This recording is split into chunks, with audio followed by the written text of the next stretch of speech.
let's take a look at the speaking exam, Part 1. An overview.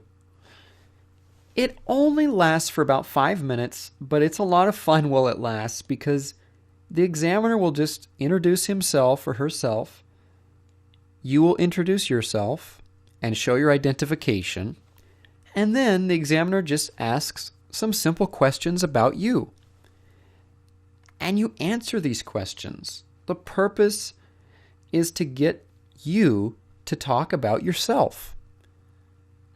So it's really probably the easiest part 1, because you know all the answers. Who knows you better than you?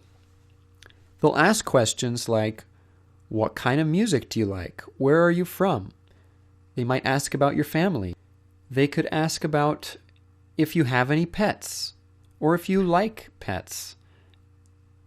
They might ask about sports or maybe the kinds of books you like to read or your favorite subject in school or what you're studying, what kind of job you have, or if you're a student. These are the kinds of questions that you know the answer to because it's about you. And remember, if you can't think of a really good answer, even though it is about you, you can always make something up. Don't forget to use your imagination. Have some fun. You should have fun with everything you do in your whole life, including when you take the IELTS exam. Just be relaxed, have confidence, and be excited. I mean, think about it. You are going to pass this exam, and you can study at a university or move to a new country, meet new people, travel, get a new job. These are all things to be super excited about. So you should be excited about taking this exam. It's even okay to be a little bit silly. Be a fun person when you're taking the exam. We're testing your speaking ability, not your viewpoints. We're really testing your fluency, and so it's okay to tell lies.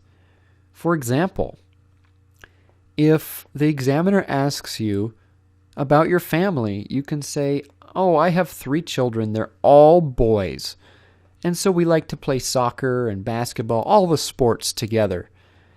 It's okay to talk about this because that shows your fluency. They're not going to look into your background and see that you don't actually have any children. They're just testing your fluency.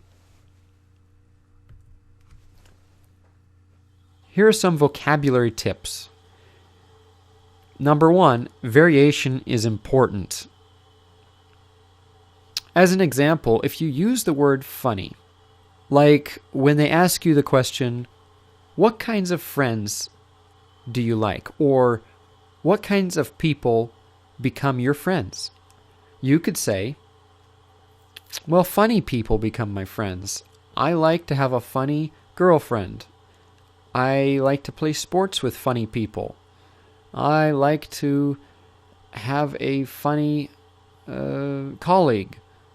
Okay, you just use the word funny way too many times.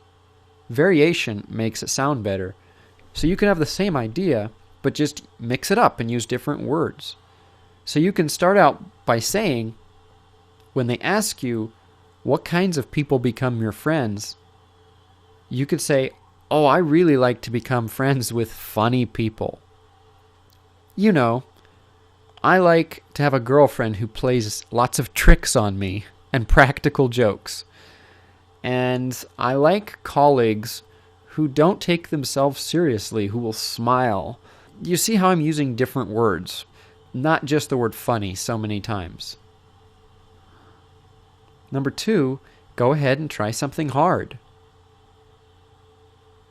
Don't limit yourself to only the words you're most comfortable with. Go ahead and use that new word as long as you know what it means and you have practiced it before. Go ahead and use it.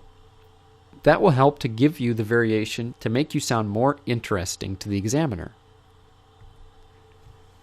Speak boldly and clearly. So first of all, this has to do with your pronunciation. Don't worry about having an accent. Just ask yourself this question. Can I understand you? For every word that you're not sure about the pronunciation, a quick internet search will help you to fix your pronunciation. And don't be quiet. I know this is a live conversation you're having, but they're also recording your voice. So make sure you speak up so the examiner can hear you and the recorder can hear you too. Just be very bold, strong-voiced, and clear when you speak.